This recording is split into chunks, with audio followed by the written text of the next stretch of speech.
I'm E.G. Marshall. Welcome to another hour of mystery and suspense, to a terrifying experiment in supernatural power. An experiment by a retired scientist to direct his wife's subconscious mind to shoot him. Our mystery drama, The Breaking Point, was written especially for the Mystery Theater by Hank Warner and stars Roger DeCoven. It is sponsored in part by the Kellogg Company, makers of Kellogg's Special K cereal, and by new sugar-free Diet 7-Up. I'll be back shortly with Act One. And now another story of the ball and chain as Kellogg's Special K presents Veronica and Jack. Oh, Jeffrey, isn't this romantic?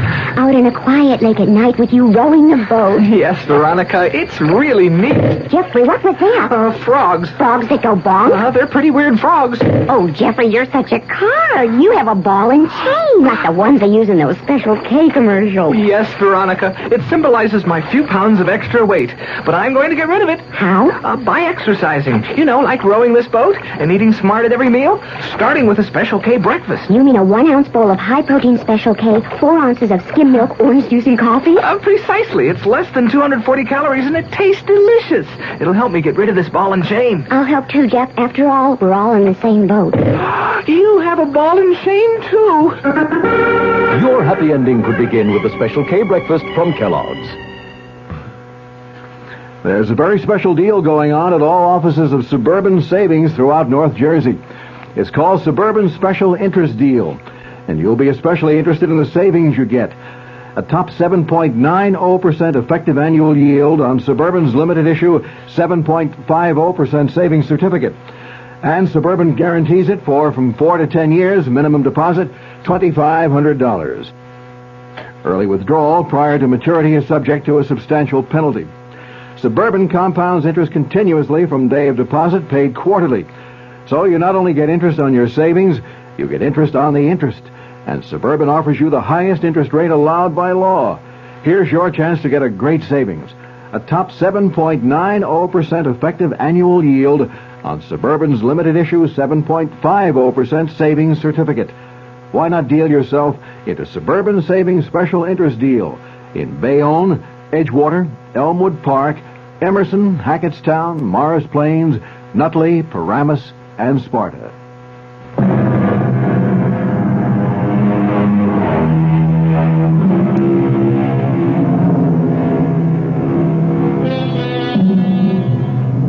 Come, ride with me in this ambulance, speeding through the midnight fog, across the Golden Gate Bridge to St. Francis Hospital in downtown San Francisco.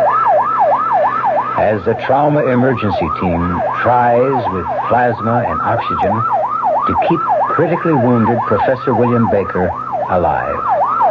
The driver and the 2 doctors know that the patient must get to the operating room in minutes. Now, quickly, up this hospital corridor, as the patient is wheeled into the operating room, stand outside the door and listen as they try to save him. And maybe you'll learn what Professor Baker tried to learn about the dark mystery of life and death. Scalpel. Flap. The patient's failing, Doctor. Blood pressure.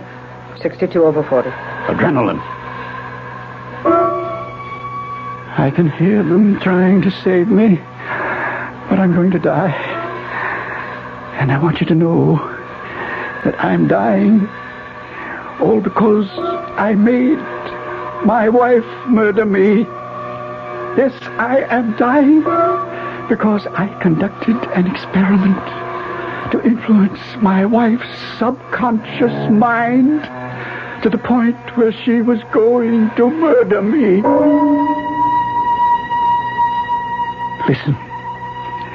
Listen carefully. I will tell you exactly what happened. And when I have completed what I desire to communicate, go to the police. Tell them if you dare. I say dare, for it will require courage. It began this afternoon when Dr. Philip Simpson, the brilliant young brain surgeon, drove up in his station wagon from Palo Alto to address the San Francisco Medical Society and spend the night with us at the cottage Helen, my wife, and I had rented in the wooded hillside just across the Golden Gate Bridge, overlooking the ocean. He brought Chi-Chi, one of 2 capuchin monkeys he kept under observation in his research laboratory. It's good to see you, Philip. It's so good to see you, Professor Baker. So, that's Chi-Chi. Yes, he wants to get out. Quiet down, Chi-Chi. Come on, you can come out. Hello, Chi-Chi. Oh, you want to shake hands, too, of course. Welcome, Chi-Chi. Very affectionate. Astounding talent for mimicry. Oh, dear. Get off Professor Baker's shoulder, Chi-Chi. Come on down. He likes your hat. No, Chi-Chi. No. All right, now you've tried it on. Give it back. Oh, thank you, Chi-Chi. He gets tired of wearing his black skull cap. Chi-Chi, let go of my hand. Now, you go on by yourself. He's always curious about new surroundings. Probably wants to explore that grove of trees. Go on, Chi-Chi. He won't go far. He'll play for a while and come back. Beautiful place you have here, Professor Baker. Is Helen home? Oh, she'll be back shortly. Had some shopping in the village. She just had to have abalone for you. She remembered how much you enjoy abalone steak. Wonderful, wonderful. How is she? You and Helen certainly could not have found a lovelier place for retirement. It is rather isolated, but then it does have that increasingly rare commodity, peace and quiet. Let's walk around back. Just beautiful. This view. How about a cocktail? Well, why don't we wait for Helen? Well, she ought to be back any minute. We usually have our evening cocktail in the study. Gets foggy on the patio towards sundown. What about Chi-Chi? Oh, he'll be all right. He'll open the patio door if it's left unlocked. Gets hysterical if he thinks he's been locked up. Still like dry Manhattans? Perfect. Did you tell Helen that you had asked me to bring Chi-Chi? I intended to. Slipped my mind. Here you are. Ah, thank you. Well, cheers. That's good as ever. I hope Helen won't be upset. I'm sure she won't. I rather think she'll be intrigued with the idea of having Chi-Chi here for our experiments. What, you mean she's working with you on the research? Oh, yes. She's very cooperative. Finds it lots of fun. Well, that is interesting. Is she as intrigued as you seem to be with psychic studies? Well, frankly, I don't believe so. She's been very cooperative, but I don't think she really approves. Oh? Well, sometimes I question the wisdom of having married at my age. Oh, come on now. I remind you, Philip, Helen is 20 years younger. I sometimes have the feeling she feels trapped, misses the activities of faculty wives she so enjoyed in the years before my retirement. Perhaps we'd had children. Philip, Helen should have married you when you were both graduate students. Well, there's nothing happened between you. No, Philip, not yet, but... Well, don't tell me that you, Professor Baker, an eminent physicist for 40 years, with worldwide reputation for scientific integrity, has succumbed to clairvoyance? And you, Philip? Do you have irrefutable proof that clairvoyance does not ever exist? Can you issue an assurance that something will not happen? Well, that's Helen now. Oh. Philip! Hello, Helen. As I look back now to that moment when Dr. Simpson and I waited for Helen to come into the house, I fully realize that the quick flush that passed over his tense face meant the one thing I had been blind to, that he was still in love with her. Helen entered the room with packages in her arms. She threw them on the sofa, rushed towards him, her face glowing with pleasure, embraced him and kissed his cheek, hugged him. Oh, Philip, it's so good to see you. Good to see you. Oh, let me look at you. Oh, it's so good to see you. Neither one of them saw Chi-Chi open the door from the garden, come into the room, climb a table, and spring onto her shoulder, its furry paws around her neck. Chi-Chi! Come down, Chi-Chi. Let go of her. Now, come down. There, now stay down. It's a monkey. Oh, I couldn't couldn't imagine what. Oh, all I saw and felt were hairy paws. It's all right, Chi-Chi. Oh. It's all right. Now, just be quiet. I'm so sorry he scared you, Helen. He was trying to be affectionate. Yeah, well, I sure can do with a drink. Here you are, dear. Thank you. He is cute, but why the black skull cap? Well, you might say aesthetic reasons. Aesthetic? Or cosmetic. Philip doesn't like his little wards running around in public with their brains exposed. Brains exposed? Yes, that's right, Helen. The skull cap covers Chi-Chi's plastic skull. Now, I'll show you. There you are. Well, you can see its brain. It's positively fascinating. It's almost unbelievable. Oh, Philip, it's brilliant. It's absolutely brilliant surgery. Wait a minute, Helen. I'm just carrying on what was begun in 1948 at the Naval Medical Research Institute in Bethesda, Maryland. Really? I had no idea such surgery was possible that far back. Helen, my dear, there's a big gap in your knowledge of surgery. The ancient Egyptians operated on cranial bone. That's correct. Look here, Helen. Surgeons in a series of 4 operations removed cranial bone from the shaved head. And when the skull healed, fitted the metal ring around the edge of the skull, sealing the joint with rosin and wax. The clear plastic skull is held in place by these 6 steel bolts. Marvelous. Simply marvelous. Oh, it's practically routine now. Well, why was it done, Philip? Well, to study through the plastic skull, as I'm still studying, the flow of blood when the monkeys are in an induced state of shock, or under the influence of anesthesia or drugs like adrenaline, histamine, and, of course, reactions to cold, hunger, diet, fear, tension, and so forth. Incidentally, I'm leaving Chi-Chi here for a while. Here? Oh, I'm sorry, Helen. I simply forgot to tell you. Yes, but why?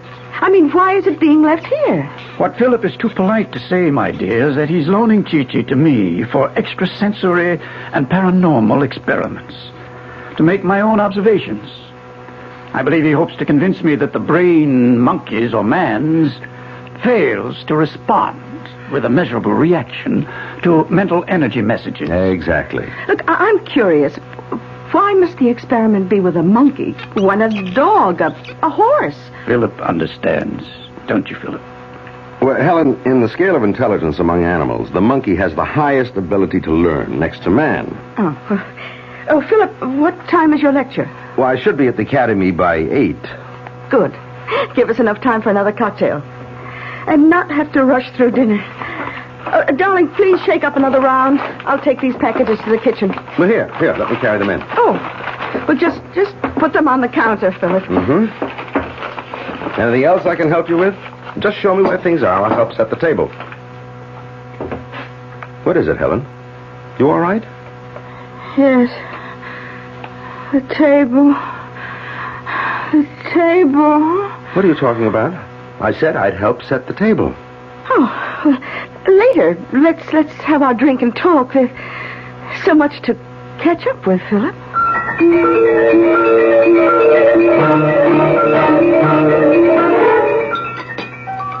More coffee, Philip? Yes, please. Oh, have some more of the strawberries, Philip. And ice cream. Well, just a little. Helen, what you've been telling me is hardly believable. Well, there's no room for disbelief, Philip. There's evidence. Evidence? Yes. I'll get the drawings. Excuse me. Be right back. They're in the study. I don't like it, Helen. Do you have these dizzy spells often? Well, they've been more frequent recently. Well, you should stop participating in such experiments. I'll talk to William. Oh, please don't. Please. Here we are. Philip, look at these rough line drawings. Do they suggest recognizable objects? Well, this might be an apple, I guess. This, suggests a knife. I can't see anything in this one. Meaningless lines. Yes, that one is meaningless. Note the dates on the drawings. About a month ago, I sat at this table with 3 objects in my hands. An apple, a knife, and a salt shaker. Helen was stretched out on her back in the bedroom, her mind clear of any thoughts or feelings, awaiting my energy message. She could not hear me. She could only receive my thoughts, my instructions. I sent a message for her to pick up the pad and pencil on the night table. I sent an energy message telling her I was holding an apple, a knife, and a salt shaker, and for her to draw them. She got 2 out of 3. You ask me to accept this as evidence that you can control the actions of the mind of a person who is out of your sight, out of the sound of your voice, even physically in another place? Oh, I call it coincidence, accident. It did happen, Philip. In many other experiments we did together. It took me months of training to achieve a state of receptivity. Well, that's all very interesting, but I'd better soon be on my way to the academy. I can see you're still skeptical. Can you spare 3 more minutes for another, as you say, interesting experiment now? Right here with Helen? With Helen? I'd rather not. I don't mind, Philip. All right, very well. Thank you, Helen. Lie down in the bedroom. I'll give you 2 minutes to achieve receptivity. I will repeat once more, Helen. Come back. Pick up the coffee pot and pour the coffee right on your fine lace tablecloth. You're not going to let her... No, this gong will stop her. More coffee, Philip? Well, I really should be going. Oh, yes, before the bridge traffic gets heavy. Here, I'll help you carry these things to the kitchen. He followed her into the kitchen, carrying a tray. The brilliant Dr. Simpson had been puzzled. Are you all right? He had asked her. Dr. Simpson, who recognized only the physical laws of matter, had asked, are you all right? But she wasn't all right. Dr. Simpson didn't know then what the trouble was. But late that night, when he returned from his lecture, he found out about the experiment that was underway with the loaded gun in the night table.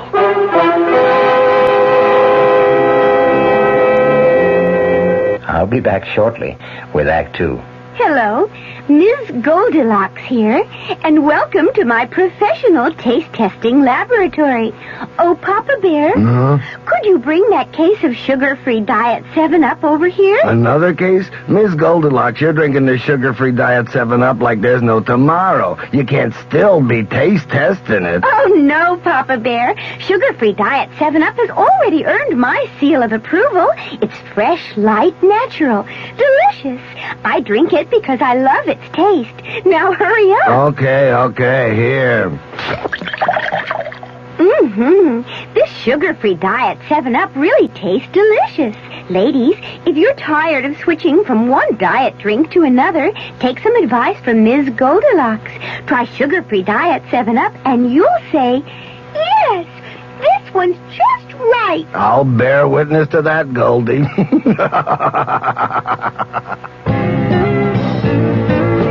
Hey, Mom, what's for dinner? Hey, Mom, what you got? What's for dinner? Your ShopRite is featuring ShopRite or Shenandoah brand Grade A Rock Cornish hens. A real family treat at just 47 cents a pound. What's for breakfast?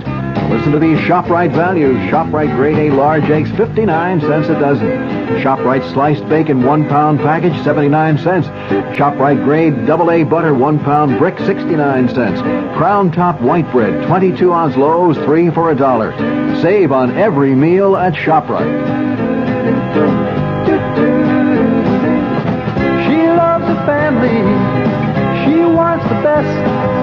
She does all that she can do. She lets ShopRite do the rest. Hey, Ma, what's for dinner? ShopRite has the answer. WOR New York, your Mystery Theater station.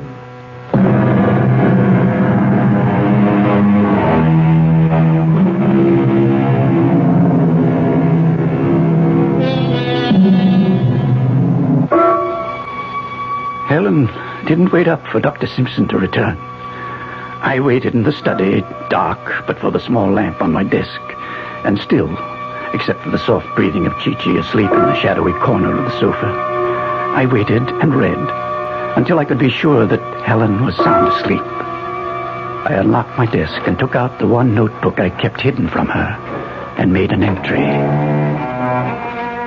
The experiment is beginning to show results. Today, Helen reacted with an unmistakable manifestation of dizziness and mental depressiveness when Dr. Simpson mentioned the word table. I am convinced that the subject has reached the stage of complete susceptibility and receptiveness. Then I continued the experiment. I stared in the direction of the bedroom door and concentrated. I shut out every sight and sound and thought until I was oblivious to everything but the task at hand. Helen, there is a gun in the night table. In the night table, Helen. In the night table, a gun, Helen. In the night table, a gun. Helen. Professor Baker. Yes? What are you doing? Experimenting. Where's Helen? Lying down in the bedroom. Close the door, won't you? Professor, what is this experiment? It's a very simple experiment. I'm trying to reach a mind. Now, if you'll excuse me. Helen, there is a gun in the night table. Stop it. Stop. Why, you're shaking, Dr. Simpson. What are you up to? I'm simply trying to tell Helen there's a gun in the night table by her bed. And for her to... To what? To pick it up, enter this room, point the gun at me, and pull the trigger. But why? Why? What I'm trying to determine is whether one mind can influence another by exerting mental energy to do something the subject would normally recoil from doing. Yes, go on. In Helen's case, I'm sure that in her conscious hours, she would never even entertain the thought of shooting me. I'm trying to determine whether she can be made to do just that without her being aware that she is being impelled to do so. But why? What would it prove? Prove? Don't you see? If one mind can control another across space, think of the power men of goodwill can exercise over evil. It will at long last give man control over the rapacious breed that makes civilization a nightmare. The evil, power-hungry men who brainwash their countrymen into one war after another. Professor, how long has this been going on? For weeks. Every night. You recall Helen's depressiveness this evening when you mentioned the word table? You mean... Yes. The reaction. Results. My mind is beginning to control her subconscious. You witnessed it, Philip. And now, have you the scientific integrity and the courage to witness the experiment carried through? I have conditioned her to come in when the clock strikes midnight. In a few minutes now. What do you mean, do I have the courage? Yes. To stand by and not interfere when or if she's about to pull the trigger to kill me. You mean the gun is loaded? Of course it is. But why not blank bullets? The experiment must be carried out with all factors of reality to eliminate all possibility of interference from her extrasensory perception. I don't understand. Don't you see? Her extrasensory perception could signal her subconscious mind that the gun is harmless, and the experiment would prove nothing. Professor Baker, I simply cannot understand how a man like you, who's devoted 40 years to the science of physics, can suddenly, on retirement from scholastic life, devote all his time to such elusive matters as parapsychology, mental telepathy, clairvoyance, fantastic nonsense. You sound very dogmatic for a man of science, Dr. Simpson. With all due respect to your sincerity and your experiments, Professor Baker, the vast array of scientific knowledge still supports the theory that human behavior can be traced directly to the physical and chemical factors of the human body. And you think Chi-Chi will convince me of that? Precisely. You allow for no distinction between man and the monkey? None. Both are animals. Listen to me, Philip. You've been trying to dissuade me. Oh, I'm quite aware of that. Now let me try to convince you. All right, I'm listening. From the time the British Society for Psychical Research was founded in 1882, right through the present worldwide experimentation to pierce the veil of the unknown, the one thing that has been missing is the willingness of scientists of unquestioned integrity to conduct their own experiments. The time has come, Philip, for researchers like you and me to settle once and for all what is or is not possible, is or is not true in paranormality. If I consent to witness your experiment, will you promise me that if it fails, tonight, now, you will never again experiment with Helen's mind? Yes. But, Philip, I can see you're still afraid that the experiment will succeed and that she could shoot me. I'll put you at ease. This gong that stopped her from pouring the coffee on the table. Here, you hold it. And if you think the situation warrants, strike the gong. Very well. Proceed. He stood by the door to the study, one hand holding the brass gong by its silk braid, his eyes watching the clock on the mantel as it started to strike midnight. Chi-Chi, awakened by the clock and our raised voices, was nervously pacing back and forth across the top of the back of the sofa. Philip watched the door. I sensed he was prepared if Helen failed to respond to the gong. He would strike the gun out of her hand. I resumed the experiment. Pick up the gun. Come into the study, Helen. The study, Helen. Helen walked in, her eyes fixed and staring, her arms at her side, her right hand slightly behind her, Philip, mouth open, unable to utter a word, watching her. Point the gun at me. Pull the trigger. Helen! Dr. Simpson dropped the gun. Rushed to me as I slumped over the desk. Good God. The bullet hit in my chest. Helen! Towels, adhesive tape, it's a chest wound. Have to keep him from sucking in air. He looked up from examining the wound. One glance told him she didn't hear or understand. He ran to the bathroom, got towels and the tape. Helen, call an ambulance. He moved me to the couch, pillows under my head, ripped open my shirt, pressed the towel on the wound, taped my chest to keep the pressure on the wound. Call the ambulance, Helen. She didn't respond. He seized the phone. Put down the phone, Philip. Helen. Helen, why are you pointing the gun at me? Put down the gun. She lowered the gun to her side. He went to her. My eyes closed. I struggled against the blackness flooding my mind. I struggled as the blood trickled from my wound to listen. Helen, don't you hear me?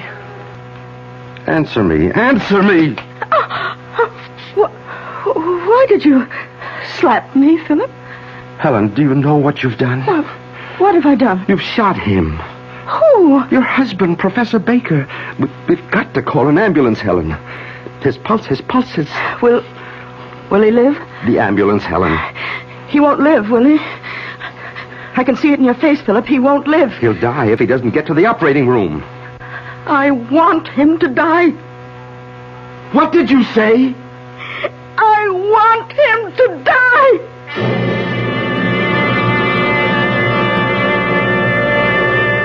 Well, I must say, I'm surprised, too. But then, Helen's probably like most women. Not always mean what they say or say what they mean, huh? Wonder what's really on her mind. But she's in good hands, with a doctor in the house. I'll be back shortly with Act 3. When you say Budweiser, When you say Bud, you've said a lot of things nobody else can say. When you say Bud, you've gone as far as you can go to get the very best. When you say Bud, you've said the word that means you like to do it all. When you say Bud, It means you want the beer that's got a taste that's number one. When you say Bud, you tell the world you know what makes it all the way. When you say Bud, you say you care enough to only want the king of beers. There is no other one. There's only something less. Because the king of beers is leading all the rest. When you say Budweiser, you've said it all. Anheuser-Busch, St. Louis.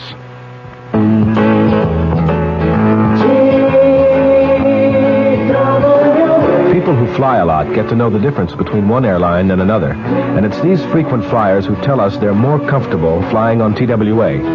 What is comfort on an airplane?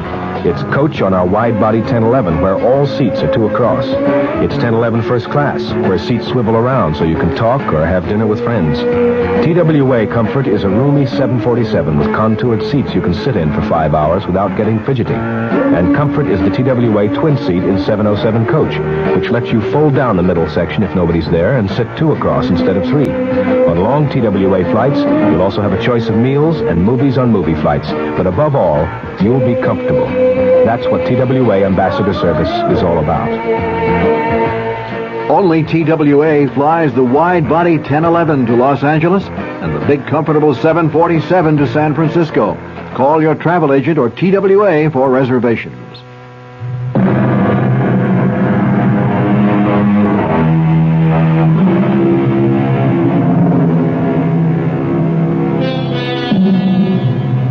Well, it does seem we left both Helen and Dr. Simpson in a state of shock. Not to mention our bleeding Professor Baker and that hysterical Chi-Chi. Let's rejoin them and see whether there's help for any of them. I don't want him to die. Listen to me, Helen. You must let me call the ambulance. Don't you see? We must. If he dies here, the police will want to know why we didn't call the ambulance. The police? Yes, Helen, the police will want to know. Oh, Philip. Hold me. I'm so mixed up. Come. Sit down. Lean back. Just try to relax. Put the gun on the floor. I'll call the hospital.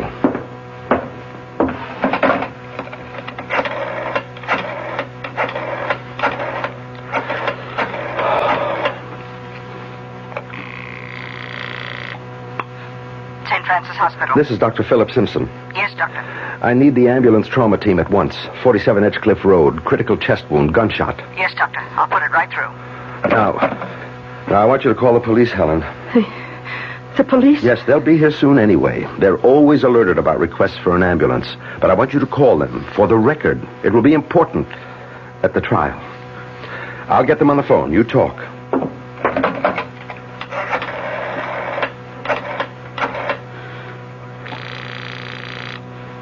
Police emergency, Sergeant Peters. Oh, this is Mrs. William Baker, 47 Edgecliff Road.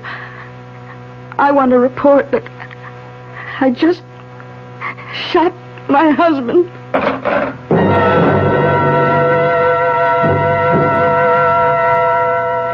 What will I tell them when they get here, Philip? You don't have to answer any questions tonight.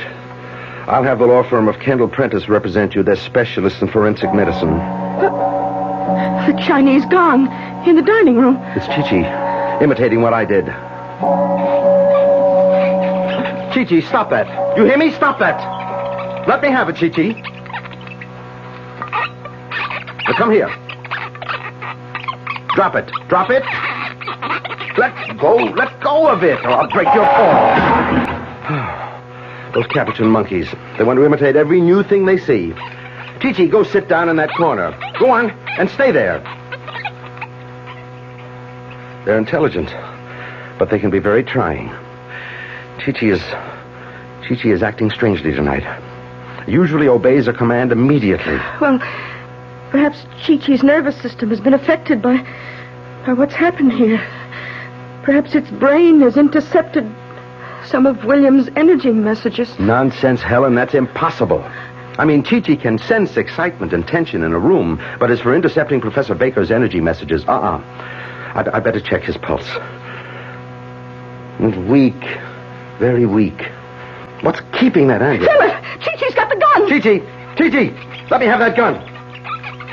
Now, Chi-Chi, now you be a nice boy. Put the gun on the floor. Good boy. Thank you, Chi-Chi.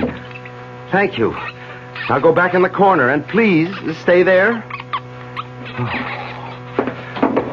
I'll put the gun on the desk. I think we both need a brandy. Would you like one, Helen? Oh, yes, please. Here, dear. Now just sip it. Tell me, Helen. Did you know what you were doing when you pulled the trigger?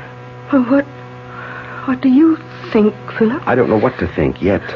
You've got to tell me, Helen. Did you know what you were doing? You pulled the trigger after I struck the gong. Yes, I know. You knew? You deliberately murdered him. Murder?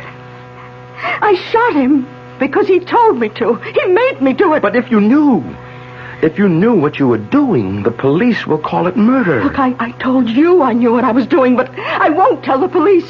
What will you tell them? That the experiment, the great Professor Baker's experiment, was a success. Wait a minute, you knew about the experiment? You knew? Yes, every step of it. I knew about the notebook. I read every entry, every day. I knew exactly what he was up to. The police will read the notebook and they'll understand. They'll understand. You murdered him. Helen. I never loved him. I was beginning to hate him. It doesn't matter now, Helen. I prefer to conclude that you did not know what you were doing, that the experiment did unbalance your mind. I think the district attorney will accept that. Accept what, Philip? That when you pulled that trigger, it was insanity. Oh, no, I won't be declared insane. No. Look, I'll show them the notebook. They'll understand. They'll read it in his own handwriting. How night after night while I was asleep, he tried to make me shoot him. They'll understand. Unless you tell them differently. Unless you tell them I murdered him. Helen, please listen to me. Try to understand what I'm telling you. The police will never believe that Professor Baker's experiment was a success. They'll call in scientists to testify that no such thing is possible. They'll suspect that you used your knowledge of the experiment to kill your husband. Yes, but you were a witness. You can verify what happened. Yes, but... You tell them that I murdered him? No, Helen. The only honest opinion I can give them is that your mind snapped. That day by day, the knowledge of your husband's secret experiment preyed on your mind. And you became convinced, in a moment of temporary insanity, that he really wanted you to kill him. Will they believe that? I hope the jury will. Oh, help me, Philip. You must help me. I'm so tired. I'm so mixed up. As I lay there on the couch, still, my eyes closed, aware that under the blanket, my blood was still slowly trickling into the towel, fighting against slipping off into unconsciousness. I could still hear their voices as from a great distance. You must help me. I'm so tired. I'm so mixed My up. poor darling. And then I was aware of Chi-Chi at the side of the couch, bending over me, its breath close to my face. My eyelids, heavy with weariness, lifted slightly, and through the thin slit of vision, I saw Chi-Chi's plastic skull. I could see plainly through the plastic skull, the gray mass of nerve tissue of the cerebellum. And then, summoning every last bit of strength of will, I concentrated on Chi-Chi's brain. Chi-Chi, the gun, in the desk, Chi-Chi. What have I done, Philip? You too. It will ruin your career.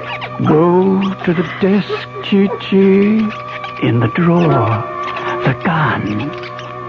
I could see its gray eyes staring at me, trying to grasp what I was telling him. And then he jumped on the desk, pulled open the drawer, and took out the gun. Chi-Chi! Put it down, Chi-Chi! Philip charged to the desk. Chi-Chi eluded him. Leaped to the mantel over the fireplace. Drop the gun, Chi-Chi. Drop it! Philip chased it all over the room. It knocked over a table lamp. It jumped to the hanging ceiling light fixture, waving the gun playfully. Chi-Chi points the gun at the mirror. At the mirror, Chi-Chi. Drop it! Drop it! Give me the gun, Chi-Chi! At the mirror, pull the trigger. Give me the gun, Chi-Chi! Helen was reaching towards Chi-Chi. Chi-Chi was pointing the gun at her. I didn't want Helen to die. I summoned every last ounce of will and sent a mental message to Chi-Chi. Drop the gun, Chi-Chi. Drop the gun. Look out, Helen! Good Lord. Helen. Helen. Answer me, She didn't have a chance. She was shot in the head. Oh, my darling. Oh, my darling. You must not die, Helen. You must not die. Helen, I love you. Oh, my darling. Chi-Chi was at the door at the garden in a panic, trying to open the door, the gun still in his hand. Philip grabbed the fireplace poker, swung it on Chi-Chi's plastic skull. It glanced off and fell out of his hand. Philip picked up a chair, threw it at Chi-Chi with all the strength of his fury. It crashed through the glass. Chi-Chi jumped through the opening. Philip picked up the poker, went after Chi-Chi. I could hear Philip chasing him across the flagstones of the patio. I heard the police car. I could hear Philip shout. Chi-Chi!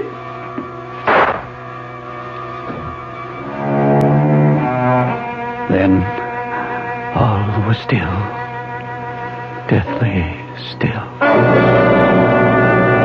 I lost consciousness until I became aware of someone talking on the telephone. Yes, Lieutenant. 2 dead. Mrs. Baker in the house, and Dr. Philip Simpson in the woods back of the house. Yeah, 1 bullet in each of them. John says Dr. Simpson was pretty far gone when he found him.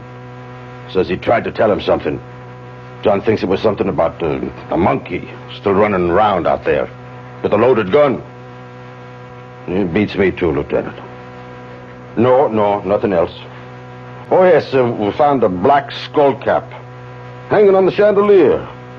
That's what I said, skull cap. Odd-shaped thing. Can't figure out what it's for, no. Right.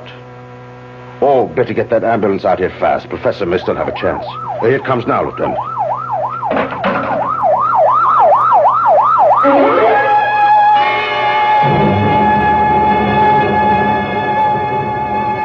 That's how it happened.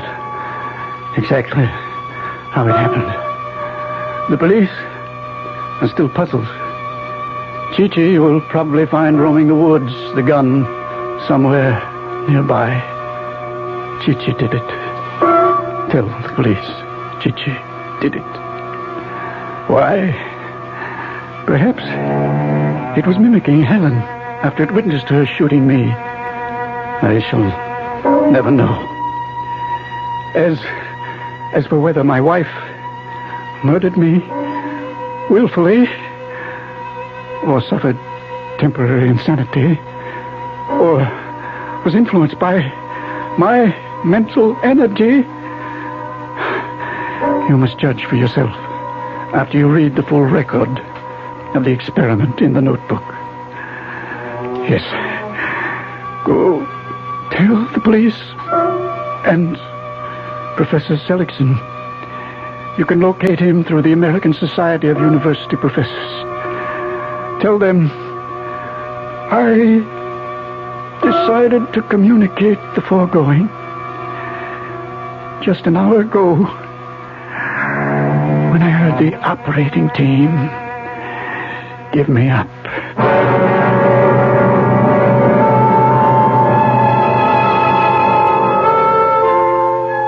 And they say dead men tell no tales. Talking about the brain, though, let me give you men a tip. If your wife is trying to talk you to death, don't worry. Master the secret of mind over chatter. But seriously, a guy I know didn't even answer his wife. She threatened to divorce him because he was unsociable. So he hit her over the head with a mashie, told the jury he wanted to be clubby. I'll be back shortly. Amco Transmissions, may we help you? I hope so. My frisky Ford is making funny noises. Oh, like what? Like this. Hey, that's great. You mean everything's okay? No, I was admiring your car sounds. As for your Ford, ma'am, well, I'd have to look at it to tell you exactly what's wrong. But I can say of the 3 million automatic transmissions Amco serviced, over 900,000 of them were Fords. You can cure my buzzes? Oh, you bet. We've gotten stranger sounds than that out of Ford, Torino, and the Maverick, and the Mustang, and the Pinto, and the LTD. Rest assured, we'll get rid of your buzzes. Oh, terrific. I'll zoom. Excuse me. Right down. Nobody knows your automatic transmission better than Amco. AA MCO. There are over 500 AMCO centers coast to coast. Consult your yellow pages for the AMCO center near you. AA MCO AMCO. Our cast included Roger DeKoven, Bryna Rayburn, and Nat Polen. The entire production was under the direction of Hyman Brown. Radio Mystery Theater was sponsored in part by Anheuser-Busch Incorporated, brewers of Budweiser. This is E.G. Marshall inviting you to return to our Mystery Theater for another adventure in the macabre. Until next time, pleasant dreams.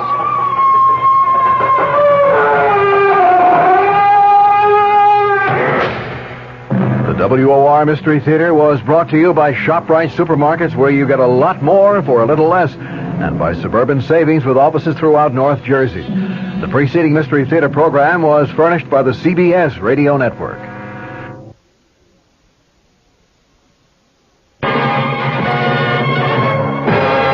I'm Fulton Lewis in the Mutual Broadcasting System studios in Washington, D.C. Now, my commentary.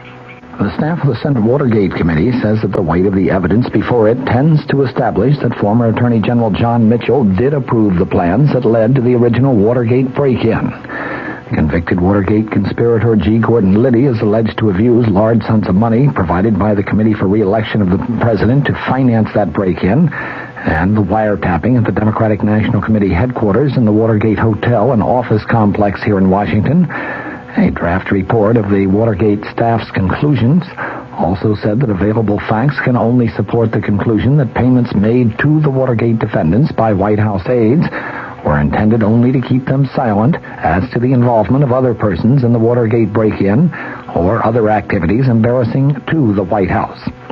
All those conclusions were made available by a source close to the committee who emphasized that they are based on a rough draft prepared mainly by Watergate Committee Counsel Samuel Dash and do not represent any final conclusions that the 7 senators on the panel may eventually draw. The draft report states, the committee finds that the weight of the evidence tends to establish that former Attorney General John Mitchell did approve the Liddy intelligence plan with a $250,000 budget in Key Biscayne on March 30th of 1972. The draft report also states that the staff has found no evidence to support President Nixon's claims, as reported in his statement of May 22, 1973, that he personally withdrew his approval of a widespread and covert intelligence gathering plan authored by White House aide Tom Charles Houston. But the staff report said that the Houston plan, which called for the creation of an interagency domestic intelligence unit authorized to commit break-ins and even open private mail and plant listening devices, was never, according to the committee records, never implemented.